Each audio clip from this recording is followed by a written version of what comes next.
जय श्री कृष्णा। बेहद की परम शांति। 14वां अध्याय। श्री भगवान बोले, ज्ञानों में भी अति उत्तम उस परम ज्ञान को मैं फिर कहूँगा जिसको जानकर सब मुनिजन इस संसार से मुक्त होकर परम सिद्धि को प्राप्त हो गए हैं। इस ज्ञान को आश्रय करके अर्थात धारण करके मेरे स्वरूप को प्राप्त हो गए पुरुष सृष्टि के आदि में पुनः उत्पन्न नहीं होते और प्रलय काल में भी व्याकुल नहीं होते। हे अर्जुन, मेरी महत ब्रह्म रूप मूल प्रकृति संपूर्ण भूतों की योनि है अर्थात गर्भाधान का स्थान है और मैं उस योनि में चेतन समुदाय रूप गर्भ को स्थापन करता हूँ। उस जड़ चेतन के संयोग से सब भूतों की उत्पत्ति होती है। हे अर्जुन, नाना प्रकार की सब योनियों में जितनी मूर्तियां अर्थात शरीरधारी प्राणी उत्पन्न होते हैं, प्रकृति तो उन सब की गर्भ धारण करने वाली माता है और मैं बीज को स्थापन करने वाला पिता हूँ। हे अर्जुन, सत्व गुण, रजोगुण और तमो गुण ये प्रकृति से उत्पन्न तीनों गुण अविनाशी जीव आत्मा को शरीर में बांधते हैं। हे निष्पाप, उन तीनों गुणों से सत्व गुण तो निर्मल होने के कारण प्रकाश करने वाला है और विकार रहित है। वह सुख के संबंध से और ज्ञान के संबंध से अर्थात उसके अभिमान से बांधता है। हे अर्जुन, राग रूप रजोगुण को कामना और आसक्ति से उत्पन्न जान वह इस जीवात्मा को कर्मों के और उनके फल के संबंध से बांधता है। हे अर्जुन, सब देह अभिमानियों को मोहित करने वाले तमोगुण को तो अज्ञान से उत्पन्न जान वह इस जीवात्मा को प्रमाद, आलस्य और निद्रा के द्वारा बांधता है।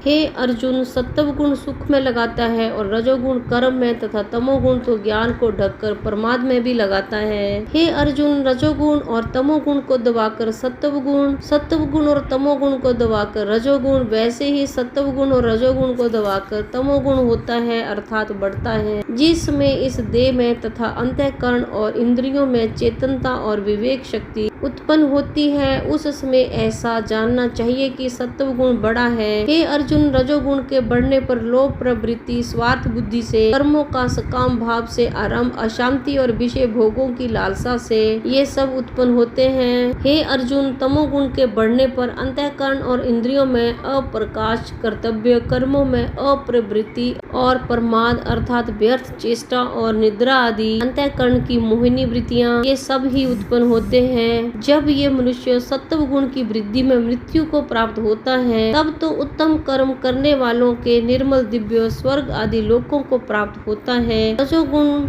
के बढ़ने पर मृत्यु को प्राप्त होकर कर्मों की आसक्ति वाले मनुष्यों में उत्पन्न होता है तथा तमोगुण के बढ़ने पर मरा हुआ मनुष्य कीट, पशु आदि मूढ़ योनियों में उत्पन्न होता है। श्रेष्ठ कर्म का तो सात्विक अर्थात सुख, ज्ञान और वैराग्यवादी निर्मल फल कहा है। राजस कर्म का फल दुखद एवं तामस कर्म का फल अज्ञान कहा है। सत्व गुण से ज्ञान उत्पन्न होता है और रजोगुण से निसंदेह लोभ तथा तमोगुण से प्रमाद और मोह उत्पन्न होते हैं और अज्ञान भी होता है। सत्व गुण में स्थित पुरुष स्वर्ग आदि उच्च लोकों को जाते हैं। रजोगुण में स्थित राजस पुरुष मध्य में अर्थात मनुष्य लोक में ही रहते हैं और तमोगुण के कार्य रूप निद्रा, प्रमाद और आलस्य आदि में स्थित तामस पुरुष अधोगति को अर्थात कीट, पशु आदि नीच योनियों को तथा नरकों को प्राप्त होते हैं। जिसमें दृष्टा तीनों गुणों के अतिरिक्त अन्य किसी को कर्ता नहीं देखता, तीनों गुणों से अत्यंत परे सच्चिदानंदन स्वरूप मुझ परमात्मा को तत्व से जानता है, उस समय वह मेरे स्वरूप को प्राप्त होता है। ये पुरुष शरीर की उत्पत्ति के कारण रूप इन तीनों गुणों को उल्लंघन करके जन्म, मृत्यु, वृद्धावस्था और सब प्रकार के दुखों से मुक्त हुआ परमानंद को प्राप्त होता है। अर्जुन बोले, इन तीनों गुणों से अतीत पुरुष किन किन लक्षणों से युक्त होता है और किस प्रकार के आचरणों वाला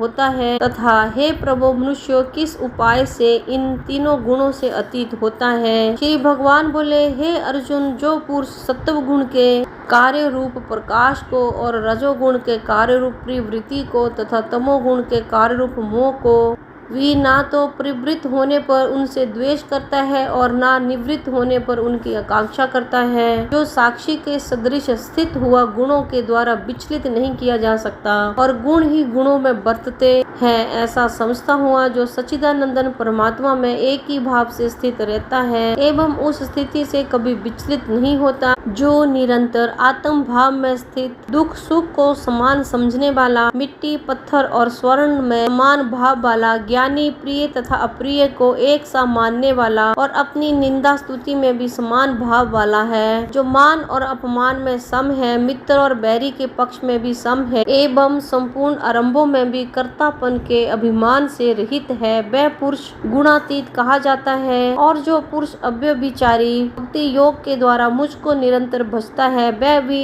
इन तीनों गुणों को भली भांति लांघ कर सच्चिदानंद ब्रह्म को प्राप्त होने के लिए योग्य बन जाता है, क्योंकि उस अविनाशी पर ब्रह्म का और अमृत का तथा नित्य धर्म का और अखंड एकरस आनंद का आश्रय मैं हूँ। ओम तत्सदिति। श्रीमद् भगवद गीता सुपनिषत्सु ब्रह्मा विद्याम योग शास्त्रे श्री कृष्ण अर्जुन संवादे गुण त्रय विभाग योगो नाम 14 अध्याय।